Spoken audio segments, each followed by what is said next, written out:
বুধবার গভীর রাতে আজম জহিন নামের একটি ফেসবুক অ্যাকাউন্ট থেকে একজন যুবক লাইভে এসে বাঁচানোর আকুতি জানায়। লাইভ ভিডিওতে শুধু চিৎকার, কান্নার শব্দ আর বাঁচার জন্য আকুতি শোনা যাচ্ছিল। তিনি বলছিলেন, ভাই, আমাদের কেউ বাঁচান, দোতলা পর্যন্ত পানি উঠে গেছে, কেউ কি নেই বাঁচানোর? আল্লাহ। 4 মিনিট 24 সেকেন্ডের এই লাইভটি ফেসবুক জুড়ে গভীর বিষণ্ণতা ছড়িয়ে দেয়। যুবক বারবার জানাচ্ছিলেন যে তার মোবাইলে চার্জ শেষ হতে চলেছে এবং এরপর আর যোগাযোগ করার কোনো উপায় থাকবে না। লাইভ শেষে তার সাথে যোগাযোগ সম্পূর্ণরূপে বিচ্ছিন্ন হয়ে যায়। আজমকে উদ্ধারের জন্য তার বন্ধুরা ফেসবুকে সাহায্যের আবেদন জানায়। তারা জানান, ফেনীর ফুলগাজী উপজেলার নতুন মুন্সিরহাট ইউনিয়নের জগৎপুর গ্রাম থেকে আজম লাইভে এসেছিলেন।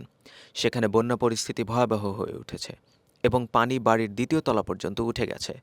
তার সাথে আর কোনোভাবেই যোগাযোগ করা সম্ভব হচ্ছে না। ফুলগাজী উপজেলা থেকেই একজন অন্তঃসত্ত্বা নারীর সাহায্যের জন্য আহ্বান শোনা যায় ফেসবুকে।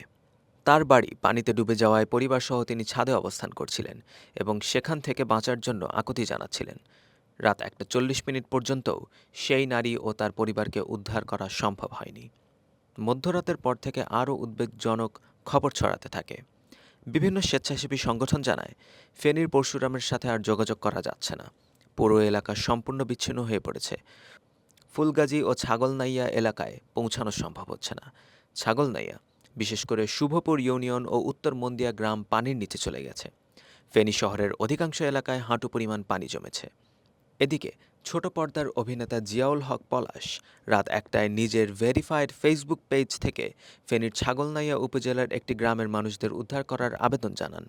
তিনি লেখেন, এইমাত্র জানতে পারলাম ফেনীর ছাগলনাইয়া উপজেলার 8 নম্বর ইউনিয়নের 2 নম্বর ওয়ার্ডে নিজ পানুয়া স্কুল থেকে সামান্য সামনে ফাজলে আলী মুন্সি বাড়ির সাথে পুরো একটি গ্রামের মানুষ আটকা পড়েছে। ঘরের চাল সমান পানি, কোনো খাবার নেই, যোগাযোগের কোনো উপায়ও নেই। সেখানে অনেক শিশু আটকা আছে। যত দ্রুত সম্ভব একটি বোট বা ইঞ্জিন চালিত নৌকা প্রয়োজন। রাত যত গভীর হতে থাকে, সাহায্যের জন্য আকুতি আরও বাড়তে থাকে। বিভিন্ন গ্রাম থেকে একের পর এক মর্মান্তিক খবর ফেসবুকে ছড়িয়ে পড়ে।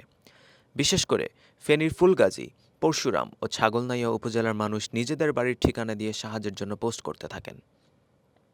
একজন লেখেন, আমাদের বাড়িতে 1 থেকে 2 বছরের বাচ্চা ও বয়স্ক সহ মোট 36 জন আটকে আছি। পানি ক্রমশই বাড়ছে, স্পিডবোট ছাড়া উদ্ধার অসম্ভব। এভাবে চলতে থাকলে রাত 2টার মধ্যে ঘরের চাল পর্যন্ত পানি উঠে যাবে। আমাদের ঘর শেষ, আমাদের বাঁচান। লোকেশন দৌলতপুর, 10 নম্বর গোপাল ইউনিয়ন, ছাগলনাইয়া, ফেনী। পরশুরামের হাসানপুর দারুল উলুম আলিম মাদ্রাসায় আশ্রয় নেওয়া কিছু মানুষ বন্যা পরিস্থিতির অবনতির কারণে উদ্ধারের জন্য আকুতি জানায়। তারা বলেন, মাদ্রাসার 2 তলার নিচতলা এরই মধ্যে ডুবে গেছে। আমরা বর্তমানে 2য় তলায় অবস্থান করছি। রাতের মধ্যে 2 তলায় পানি উঠে যাবে। আমাদের দ্রুত উদ্ধারের ব্যবস্থা করুন।